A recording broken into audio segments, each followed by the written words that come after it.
59J, neck on 9. Let's go. Yeah. I'm sideways in a bucket ducking 5-0. Homie, are you down the ride? Rim spinning, windows. Hey, yo, what's good with everybody, man? I hope everybody's having a productive day, feeling blessed, and like I always say, it's one life, one chance. We only got one chance to do this right. Let's get it done. Well, yeah, as you can see by the thumbnail, part 2 of Timothy McGee, aka Weddle from Toonerville gang. And just so you guys know, man, since I've been working all the production that I do and it's all smoky, I'm starting to feel like my eyes are getting blurry a lot. So staring into the little lens behind my iPad is kind of hurting. So pretty soon I'm gonna start wearing my glasses again, man. So I don't want you guys to make fun of me, but I gotta be professional. I know I'm gonna look like a little nerd, but I need to start using my glasses more. I need to take care of my vision. So don't make fun of me. But if you do, come with the good jokes. I want to hear the good ones, bro. Like, you know, Peter Griffin kind of good jokes. You know what I mean? So let's get into this video. That being said, hit that subscribe button, hit that like, always leave a comment. Let me know what you guys think in the comment section. Check the links in the description for my Apple and Spotify music. Go ahead and run my streams up. And you can check out my playlist section on my YouTube channel and check out my music right there. Thank you guys for you guys' time. Most importantly, thank you guys for you guys' support. So once again, we're going to talk about this psychopathic maniac that everybody introduced me to. Like I said, I bought the book, and this is a book in regards to somebody that was part of the prosecution that actually convicted this individual. And he was around for a lot of it, so he gives very in-depth details. And he's a very great author, too. He published it very well. So we're going to talk about 2000. The individual gets released from prison. There's been a lot of gang violence and a lot of, you know, suspicion and accusations and allegations toward the individual, but they didn't have enough evidence. Right now, they were building a lot of cases. A lot of cases were being put in a binder as, you know, gang-related homicides, but they couldn't, you know, they were still conducting their investigations. They needed all the evidence they needed to pinpoint this dude to these crimes that were being committed on his behalf. But without enough evidence, this dude managed to get away for a very long time, taking a lot of people's lives for numerous reasons, illegitimate reasons, for gang-related reasons, and they could not catch this dude because as I read through the whole book, everything pointed to this man's direction, but they could not pin it on him just yet, even with testimony. It all comes out later on. It all unveils later on, but trip out on this. So he gets out in 2000, and he goes back to his neighborhood with the sole intentions as being the gang leader, being the biggest killer his neighborhood's ever seen, ever heard of, ever existed. You know, he was trying to become legendary. But he also hears that the Rascal gang has a member from his gang by the name of Weddle, same name as him. So word gets to him, and he doesn't like that. He's fresh out of jail, on parole, does so much violations on parole while on parole, and gets busted for, you know, parole violation later on. So he hears about it. He's infuriated, bro. You know, that name is supposed to be legendary. That name is supposed to belong to him. Like, there's not another gang member from Southern or Northern California or a gang member, period, with the name of Weddle. Miklo, there's a lot of Miklos, too. So he's mad. He's like, bro, I'm the only Weddle from Toonerville gang, bro. I'm the only Weddle around the Atwater Village. So he gets mad, and he rounds up his gang members from his neighborhood, and he's like, bro, we're going to go look for this dude. So they just so happen to hear word because, you know, obviously these Frogtown, Rascal gang, and Toonerville, they're all within the local area, immediate area. He hears about the Rascal territory and the gang members there throwing a party. So it's like 1:50 in the morning. And there's this dude, this kid, man, his name was, he was 16 years old. His name was Ryan Gonzalez. And the individual just happened to be walking alone in one of the most violent neighborhoods around this era from 1998 to 2000, where everybody and their baby daddy was dying. And he's walking alone. And McGee and a couple of his homies in Ranfla, they see him.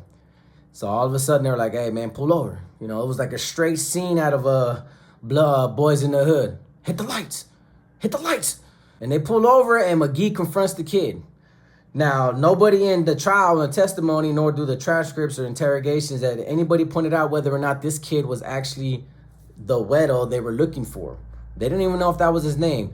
No one identified the words that were being exchanged between these two individuals, whether the dude banged on him and said Rascals Gang, and he said Toonerville Arrifa. They don't know what. But the clear indication in this whole paperwork that I seen was they don't know if this kid was named Weddle from Rascals Gang. And all you see is McGee pick up his pistol, the 9mm pistol that for some reason he's using on every damn homicide he's ever committed, Like once or twice, bro. You put a body once or twice on it. The common practice is bury it, throw it away, get yourself a new one, bro. It's not that hard to hustle $500 or $600, man. You can even get one of your little homegirl hood rats, you know what I mean? And hey, fork it over, man. I need about $600. I need to buy a new thing. You know, I'll give you some good later. Don't even trip. And sure enough, he picked the gun up and shot the kid. Buckled the kid on the asphalt.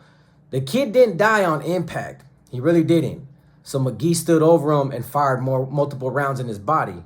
A total of 8 rounds landed into this kid. So they leave the scene, but it was the neighbors within the local area on Silver Lake Boulevard. They heard the gunshots, so they called the cops. They just said, hey, man, shots rang out. We don't know what's going on. Cops pull up to the scene of the crime and see this kid lying in his own pool of his own sangre.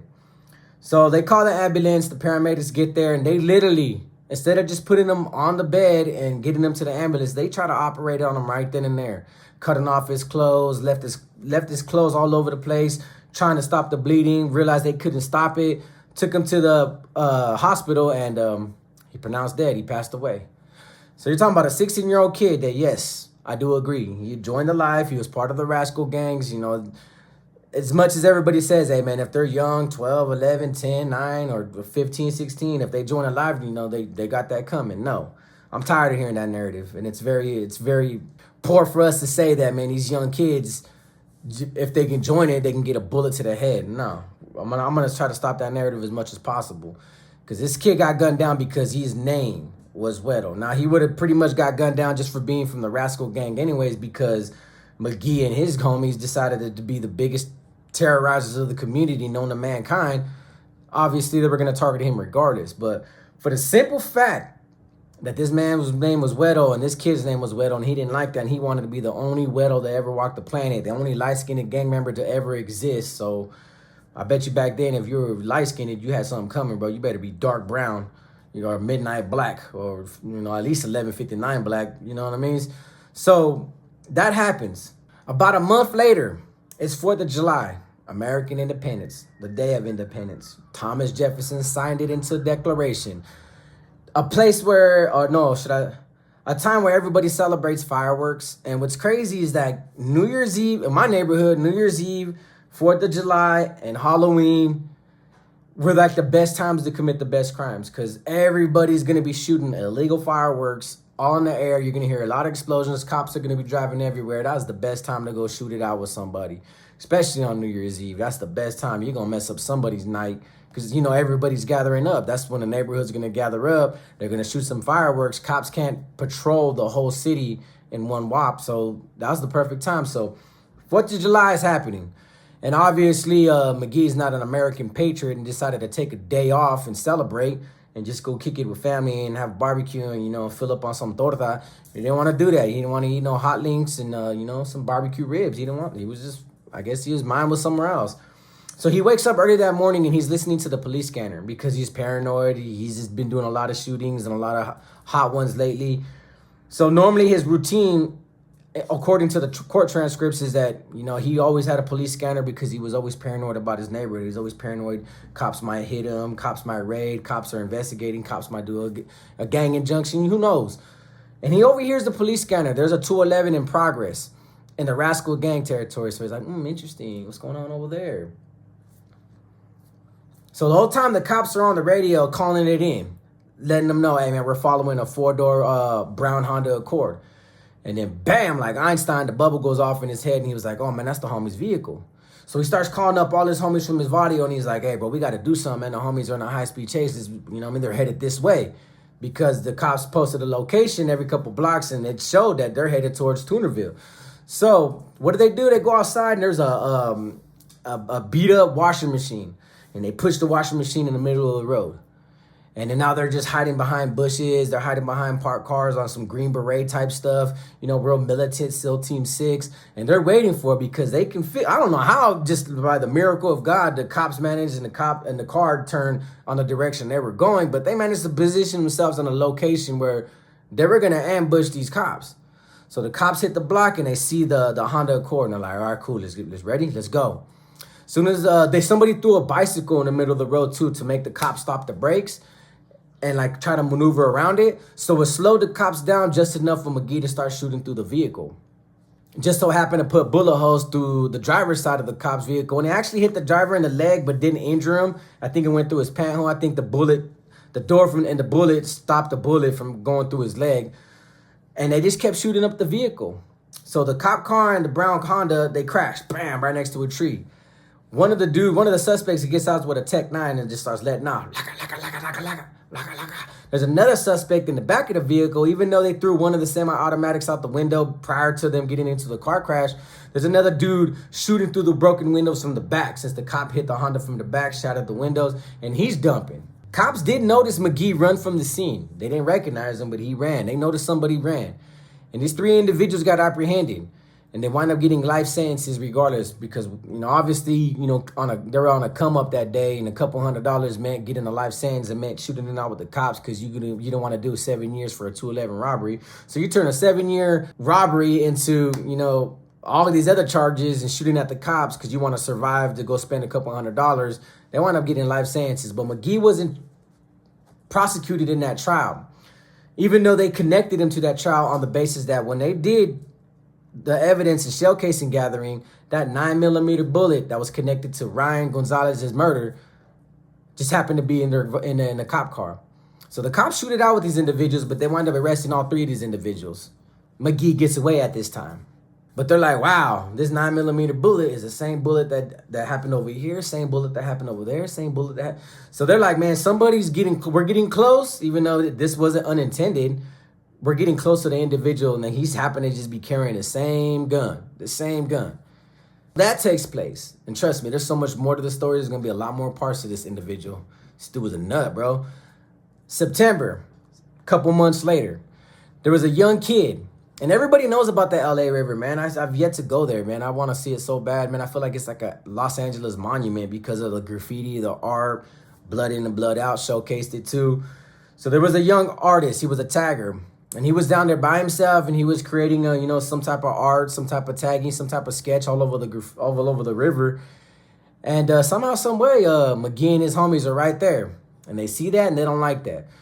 Now, in the court proceedings, in the court documents, it says that they don't know why it's unreasonable, it was unnecessary for McGee to gun this 17-year-old artist down.